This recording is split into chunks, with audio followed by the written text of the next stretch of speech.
ಬಳ್ಳಾರಿ ಬೆಳಗಾಯಿತು ವಿಶೇಷ ಸಂದರ್ಶನ ಕಾರ್ಯಕ್ರಮಕ್ಕೆ ಸ್ವಾಗತ. ನಾನು ರಾಧಾಕೃಷ್ಣ. ವಿಜ್ಞಾನ ದಿನಾಚರಣೆ ಅಂಗವಾಗಿ ಬಳ್ಳಾರಿಯಲ್ಲಿನ ಉಪ ಪ್ರಾದೇಶಿಕ ವಿಜ್ಞಾನ ಕೇಂದ್ರದ ಕ್ಯೂರೇಟರ್ ಆದಂತಹ ಶಿವರಾಜ್ ಸರ್ ಅವರು ನಮ್ಮ ಜೊತೆ ಇದ್ದಾರೆ. ವಿಜ್ಞಾನ ದಿನದ ಅಂಗವಾಗಿ ಈ ವಿಶೇಷ ಸಂದರ್ಶನ ಹಮ್ಮಿಕೊಳ್ಳಲಾಗಿದೆ. ರಾಷ್ಟ್ರೀಯ ವಿಜ್ಞಾನ ದಿನಾಚರಣೆ ಅಂಗವಾಗಿ ಏನೇನು ಕಾರ್ಯಕ್ರಮಗಳು ಇಲ್ಲಿ ಹಮ್ಮಿಕೊಳ್ಳಲಾಗಿದೆ ಸರ್?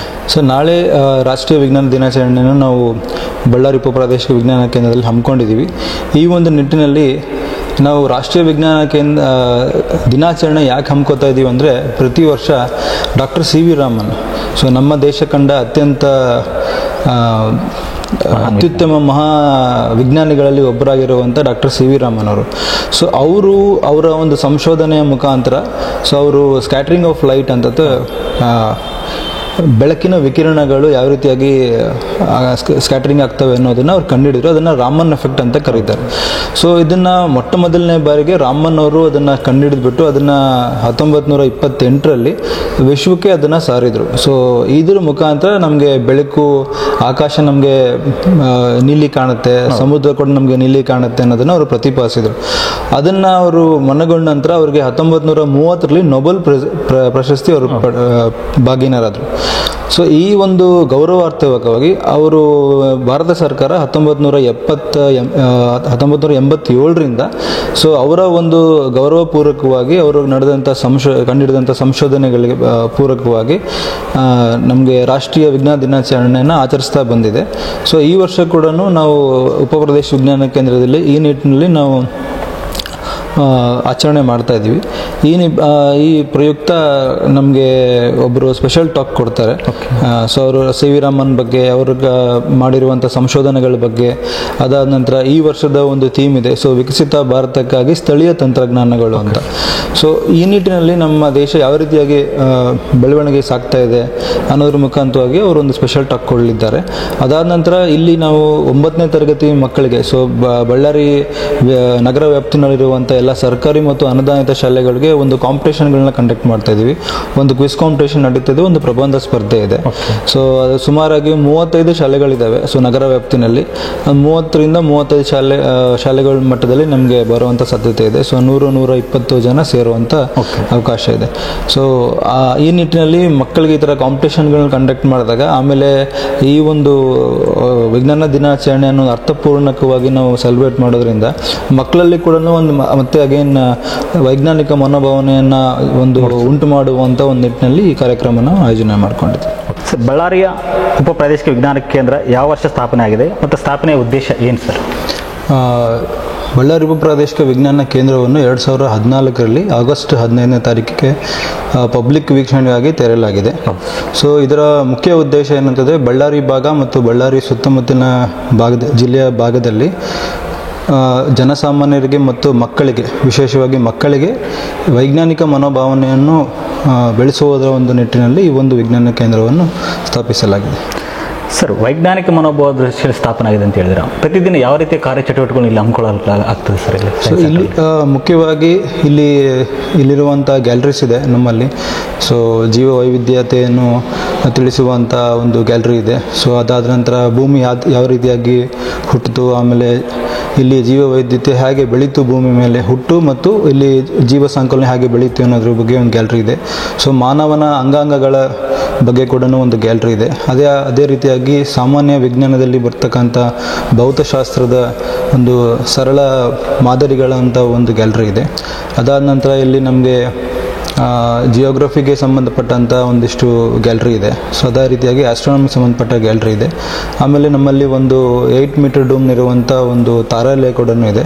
ಸೊ ಈ ಎಲ್ಲ ಗ್ಯಾಲರಿಗಳು ಮತ್ತು ನಮ್ಮಲ್ಲಿರುವಂಥ ವಿನೋದ ವಿಜ್ಞಾನ ಒಂದು ಗ್ಯಾಲರಿ ಇದೆ, ಮತ್ತು ತಾರಾಲಯ ಇದೆ. ಈ ಎಲ್ಲ ಗ್ಯಾಲರಿಗಳು ಮತ್ತು ತಾರಾಲಯಗಳಿಂದ ನಾವು ವಿಜ್ಞಾನದಲ್ಲಿರುವಂಥ ಹಲವು ಪಠ್ಯಕ್ಕೆ ಸಂಬಂಧಿತವಾದಂಥದ್ದು ಮತ್ತು ಜನರಲ್ ಸೈನ್ಸ್ಗೆ ಸಂಬಂಧಪಟ್ಟಂಥ ವಿಷಯಗಳನ್ನ ನಾವಿಲ್ಲಿ ತೋರಿಸೋದ್ರ ಜೊತೆಗೆ ಇಲ್ಲಿ ನಾವು ಪ್ರಾಯೋಗಿಕವಾಗಿ ಕೂಡ ನಾವಿಲ್ಲಿ ತೋರಿಸಿದಾಗ ಮಕ್ಕಳಿಗೆ ಅದರ ಪರಿಕಲ್ಪನೆಗಳ ಬಗ್ಗೆ ತುಂಬ ಚೆನ್ನಾಗಿ ಅರ್ಥ ಆಗ್ತದೆ. ಇದರಿಂದಾಗಿ ವೈಜ್ಞಾನಿಕ ಮನೋಭಾವನೆಯನ್ನು ಮಕ್ಕಳಲ್ಲಿ ಉಂಟು ಮಾಡಿ ವಿಜ್ಞಾನದ ಕಡೆ ಅವರು ಇನ್ನೂ ಹೆಚ್ಚು ಉತ್ಸಾಹದಿಂದ ತಗೊಂಡು ಅದನ್ನು ವಿಜ್ಞಾನ ಕಲೀಲಿಕ್ಕೆ ಉತ್ತಮವಾದಂಥ ಒಂದು ವಾತಾವರಣ ಇಲ್ಲಿದೆ. ಸರ್, ವಿಜ್ಞಾನದ ಕುತೂಹಲ ಮತ್ತು ಆಸಕ್ತಿ ಮೂಡಿಸಲಿಕ್ಕೆ ಇಲ್ಲಿ ಇನ್ನು ಯಾವ ರೀತಿಯ ಕಾರ್ಯಕ್ರಮ ಹಮ್ಮಿಕೊಳ್ಳಲಾಗ್ತದೆ ಸರ್? ಸೊ ಇಲ್ಲಿರುವಂಥ ಗ್ಯಾಲರಿಗಳಲ್ಲದೆ ಅಥವಾ ಪ್ರಮುಖ ದಿನಾಚರಣೆ, ವಿಜ್ಞಾನಿಗಳ ಪ್ರಮುಖ ದಿನಾಚರಣೆಗಳನ್ನಾಗಿರ್ಬೋದು ಅಥವಾ ವಿಶೇಷವಾಗಿ ಒಂದು ಕಾರ್ಯಾಗಾರಗಳನ್ನು ಮಾಡೋದಾಗಿರ್ಬೋದು. ಸೊ ಮಕ್ಕಳಲ್ಲಿ ಕೂಡ ಮತ್ತು ಇಲ್ಲಿ ನಮ್ಮ ಜಿಲ್ಲೆಯ ಶಿಕ್ಷಕರಾಗಿರ್ತಾರೆ, ಸೊ ವಿಜ್ಞಾನ ಮತ್ತು ಗಣಿತ ಶಿಕ್ಷಕರಿಗೆ ಕೂಡ ನಾವು ಇಲ್ಲಿ ವಿಜ್ಞಾನ ಕೇಂದ್ರದಲ್ಲಿ ಹಲವು ಕಾರ್ಯಗಳನ್ನು ಹಮ್ಮಿಕೊಳ್ಳೋದ್ರ ಮುಖಾಂತರ ನಾವು ಇಲ್ಲಿ ಚಟುವಟಿಕೆ ಮುಖಾಂತರ ಕೂಡ ಇಲ್ಲಿ ವಿಜ್ಞಾನ ಮನೋಭಾವವನ್ನು ಬೆಳೆಸ್ತಾ ಇದ್ದಾರೆ. ಸರ್, ವಿಜ್ಞಾನದ ಜೊತೆಗೆ ಇಲ್ಲಿ ಗಣಿತದ ಮೊದಲು ತರಬೇತಿ ಕಾರ್ಯಾಗಾರಗಳು ನಡೀತದೆ ಸರ್, ಆ ಬಗ್ಗೆ ಏನು ಹೇಳ್ತಾರೆ ಸರ್? ಸೊ ಅದೇ ವಿಜ್ಞಾನ ಸೈನ್ಸ್ ಸೆಂಟರ್ ಅಂತಂದರೆ ಬರೀ ವಿಜ್ಞಾನಕ್ಕೆ ಮಾತ್ರ ಸೀಮಿತವಾಗಿದೆ. ಸೊ ಗಣಿತ ಮತ್ತು ವಿಜ್ಞಾನ ಎರಡೂ ಪರಸ್ಪರವಾದಂಥ ಒಂದು ಸಬ್ಜೆಕ್ಟ್. ಸೊ ಗಣಿತ ಮತ್ತು ವಿಜ್ಞಾನ ಎರಡೂ ಹೊಂದ್ಕೊಂಡೇ ಹೋಗುತ್ತೆ. ಸೊ ಹಾಗಾಗಿ ನಾವು ವಿಜ್ಞಾನ ಜೊತೆಗೆ ಗಣಿತದ ಕೂಡ ಸಂಬಂಧಿತವಾದಂಥ ಕಾರ್ಯಾಗಾರಗಳನ್ನು ಮತ್ತು ವಿಶೇಷವಾಗಿ ಕೆಲವೊಂದು ಚಟುವಟಿಕೆಗಳನ್ನ ನಮ್ಮ ಮಕ್ಕಳಿಗೆ ಮತ್ತು ಶಿಕ್ಷಕರಿಗೆ ಇಲ್ಲಿ ಆಯೋಜನೆ ಮಾಡ್ತಾ ವಿಜ್ಞಾನ ಕೇಂದ್ರದಲ್ಲಿನೂ ಮತ್ತು ವಿಜ್ಞಾನ ಕೇಂದ್ರ ಹೊರಗೂ ಕೆಲವೊಂದು ಶಾಲೆಗಳಿಗೆ ಭೇಟಿ ನೀಡುವಂಥ ಮುಖಾಂತರ ನಾವು ಅಲ್ಲಿರುವಂಥ ವಿದ್ಯಾರ್ಥಿಗಳಿಗೆ, ಮುಖ್ಯವಾಗಿ 10ನೇ ತರಗತಿ ವಿದ್ಯಾರ್ಥಿಗಳಿಗೆ ನಾವು ಕೆಲವೊಂದು ಚಟುವಟಿಕೆಗಳನ್ನು ಮಾಡುವುದರ ಮುಖಾಂತರ ಕಾರ್ಯಕ್ರಮಗಳನ್ನು ಹಮ್ಮಿಕೊಂಡು ಅಲ್ಲಿ ಕೂಡ ನಾವು ವಿಜ್ಞಾನ ಕೇಂದ್ರದಿಂದ ಕಾರ್ಯನಿರ್ವಹಿಸ್ತಾ ಇದ್ದೀವಿ. ಸರ್, ವರ್ಷದಲ್ಲಿ ಪ್ರತಿ ತಿಂಗಳು ಇದೇ ಥರದ ಪ್ರಾಜೆಕ್ಟ್, ವರ್ಕ್ಶಾಪ್, ಸೆಮಿನಾರ್ ಆ ಥರ ಏನಾದರೂ ಪ್ರೋಗ್ರಾಮ್ ಕೊಟ್ಟಿರ್ತಾರೆ? ಯಾವ ಥರ ಸರ್ ಅದು? ಸೊ ಅಂದರೆ ಈಗ ನಾವು ವರ್ಷ ಇಡೀ ನಾವು ಒಂದು ನಾವು ಪ್ಲ್ಯಾನ್ ಮಾಡ್ಕೊಂಡಿರ್ತೀವಿ. ಅದ್ರ ಪ್ರಕಾರ ಪ್ರಮುಖ ವಿಜ್ಞಾನ ದಿನಾಚರಣೆಗಳು ಇರ್ತವೆ. ಆಮೇಲೆ ಬೇರೆ ವಿಜ್ಞಾನಕ್ಕೆ ಮತ್ತು ಗಣಿತಕ್ಕೆ ಸಂಬಂಧಿತ ಕಾರ್ಯಕ್ರಮಗಳನ್ನ ನಾವು ವಿಜ್ಞಾನ ಕೇಂದ್ರದಲ್ಲಿ ಅಲ್ಲದೆ ಬೇರೆ ಶಾಲೆಗಳಲ್ಲಿ ಕೂಡ ಮತ್ತು PU ಕಾಲೇಜಲ್ಲಿ ಮತ್ತು ಕೆಲವೊಮ್ಮೆ ಡಿಗ್ರಿ ಕಾಲೇಜಲ್ಲಿ, ITI ಕಾಲೇಜಲ್ಲಿ ಈ ಥರ ನಾವು ಹಮ್ಮಿಕೊಂಡಿರ್ತೀವಿ.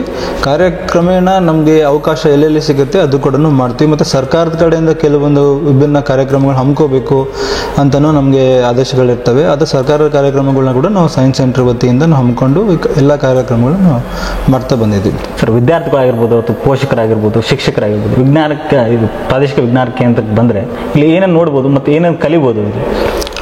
ಸರ್, ಈಗಾಗಲೇ ಹೇಳಿದಾಗೆ ಸೊ ವಿಜ್ಞಾನಕ್ಕೆ ಸಂಬಂಧಿತವಾದಂಥ ಹಲವು ಗ್ಯಾಲರಿಗಳ ಮುಖಾಂತರ ನಾವು ಇಲ್ಲಿ ನೋಡಿಬಿಟ್ಟು ಅದನ್ನು ನಾವು ಪ್ರಾಯೋಗಿಕವಾಗಿ ನಾವು ಅದನ್ನು ಮಾಡಿ ನೋಡೋದ್ರ ಮುಖಾಂತರ ಇಲ್ಲಿ ವಿಜ್ಞಾನದ ಎಲ್ಲ ಅರಿವನ್ನು ನಾವು ಇಲ್ಲಿ ಮಕ್ಕಳಾಗಲಿ ಸಾರ್ವಜನಿಕವಾಗಿ ನಾವು ತಿಳ್ಕೊಬೋದು. ಅದ್ರ ಜೊತೆಗೆ ನಾವು ಇಲ್ಲಿರುವಂಥ ಗ್ಯಾಲರಿಗಷ್ಟೇ ಸೀಮಿತವಾಗಿದೆ, ವಿಭಿನ್ನ ಚಟುವಟಿಕೆಗಳ ಮುಖಾಂತರ ಕೂಡ ನಾವು ಹಲವಾರು ಕಾರ್ಯಕ್ರಮಗಳನ್ನ ಇಲ್ಲಿ ಮಾಡ್ತಾ ಬಂದಿದ್ದೀವಿ. ಸೊ ಹಾಗಾಗಿ ನಾವು ಆ ಕಾರ್ಯಕ್ರಮಗಳನ್ನ ರೂಪಿಸೋದ್ರ ಮುಖಾಂತರ ನಾವು ವಿಜ್ಞಾನ ಕಲಿಕೆಯನ್ನು ಇಲ್ಲಿ ಮಾಡಿಕೊಡ್ತಾ ಇದ್ದೀವಿ. ಸರ್, ಮುಂದಿನ ದಿನಗಳಲ್ಲಿ ಪ್ರಾದೇಶಿಕ ವಿಜ್ಞಾನ ಉಪಕೇಂದ್ರವನ್ನು ಯಾವ ರೀತಿಯನ್ನು ಅಭಿವೃದ್ಧಿಪಡಿಸಲಾಗ್ತದೆ ಸರ್, ಮಕ್ಕಳಿಗೆ ಜ್ಞಾನಕ್ಕೆ ಸಂಬಂಧಪಟ್ಟಿದ್ದ ಹತ್ತಿರ ಆಗಲಿಕ್ಕೆ? ಓಕೆ ಸರ್, ಈಗ ಜಿಲ್ಲಾಧಿಕಾರಿಗಳ ಒಂದು ಅಧ್ಯಕ್ಷತೆಯಲ್ಲಿ ವಿಜ್ಞಾನ ಕೇಂದ್ರ ನಡೀತಾ ಇರೋದ್ರಿಂದ ಸೊ ಈಗಾಗಲೇ ಸಾಕಷ್ಟು ಜಿಲ್ಲಾಧಿಕಾರಿಗಳು ಬಂದಾಗ ಕೂಡ ನಮ್ಮ ಅಭಿಪ್ರಾಯವನ್ನು ಅವ್ರಿಗೆ ಹೇಳಿದ್ದೀವಿ.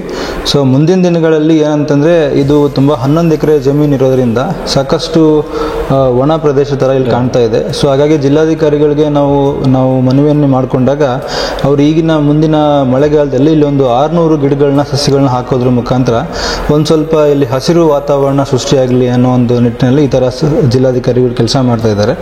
ಸೊ ಅದು ಜೊತೆಗೆ ನಾವು ಇಲ್ಲಿರುವಂಥ ಗ್ಯಾಲರಿಯಲ್ಲಿ ಮತ್ತೊಂದು ರೋಬೋಟಿಕ್ಸ್ ಅಂತ ಒಂದು ಗ್ಯಾಲರಿ ಬೇರೆ ಕರ್ನಾಟಕದಲ್ಲಿರುವಂಥ ಯಾವುದೇ ಒಂದು ವಿಜ್ಞಾನ ಕೇಂದ್ರದಲ್ಲಿ ಸದ್ಯಕ್ಕಿಲ್ಲ. ಸೊ ಅದನ್ನ ಒಂದು ವಿಭಿನ್ನವಾಗಿ ಬಳ್ಳಾರಿ ವಿಜ್ಞಾನ ಕೇಂದ್ರದಲ್ಲಿ ಮಾಡಬೇಕಂತ ಈಗಾಗಲೇ ಕಾರ್ಯರೂಪಕ್ಕೆ ನಾವು ತರ್ತಾ ಇದ್ದೀವಿ. ಸೊ ಮುಂದಿನ ದಿನಗಳಲ್ಲಿ ಅತಿ ಶೀಘ್ರದಲ್ಲಿ ಅದು ಸ್ಥಾಪನೆ ಕೂಡ ಆಗ್ತಾ ಇದೆ. ಹಾಗಾದ್ರೆ ಮುಂದಿನ ದಿನಗಳಲ್ಲಿ ಇದೊಂದು ಪಿಕ್ನಿಕ್ ಸ್ಪಾಟ್ ಆಗೋ ರೀತಿ ಆಗ್ಬೋದು ಸರ್. ಹಾಗಿದ್ರೆ ನಮಗೂ ಅದು ಆಗಬೇಕು ಅಂತ ತುಂಬ ಖುಷಿ ಇದೆ. ಆ ನಿಟ್ಟಿನಲ್ಲಿ ನಾವೆಲ್ಲರೂ ಕೆಲಸ ಮಾಡ್ತಾ ಇದ್ದೀವಿ. ಓಕೆ ಸರ್, ಇಷ್ಟೊತ್ತು ತಮ್ಮ ಅಮೂಲ್ಯ ಸಮಯ ನಮಗೆ ನೀಡಿ ಈ ಸಂದರ್ಶನಕ್ಕೆ ಹಾಜರಾದಕ್ಕೆ ತುಂಬ ಸ್ವಾಗತ. Thank you sir. ಬಳ್ಳಾರಿ ಬೆಳಗಾಯಿತು ಮತ್ತು ಲೋಕಲ್ ಪಿನ್ ಅವರ ಚಾನೆಲ್ನವ್ರಿಗೂ ಕೂಡ ನನ್ನ ವಿಜ್ಞಾನ ಕೇಂದ್ರದಿಂದ ಮತ್ತು ನಮ್ಮೆಲ್ಲರ ವತಿಯಿಂದ ತುಂಬ ಧನ್ಯವಾದಗಳು ಸರ್. Thank you sir. ಬಳ್ಳಾರಿಯ ನಿರಂತರ ಸುದ್ದಿಗಾಗಿ ಬಳ್ಳಾರಿ ಬೆಳಗಾಯಿತು ಚಾನೆಲ್ನ ಸಬ್ಸ್ಕ್ರೈಬ್ ಮಾಡಿ ಹಾಗೂ ಬೆಲ್ ಐಕಾನ್ ಒತ್ತಿ.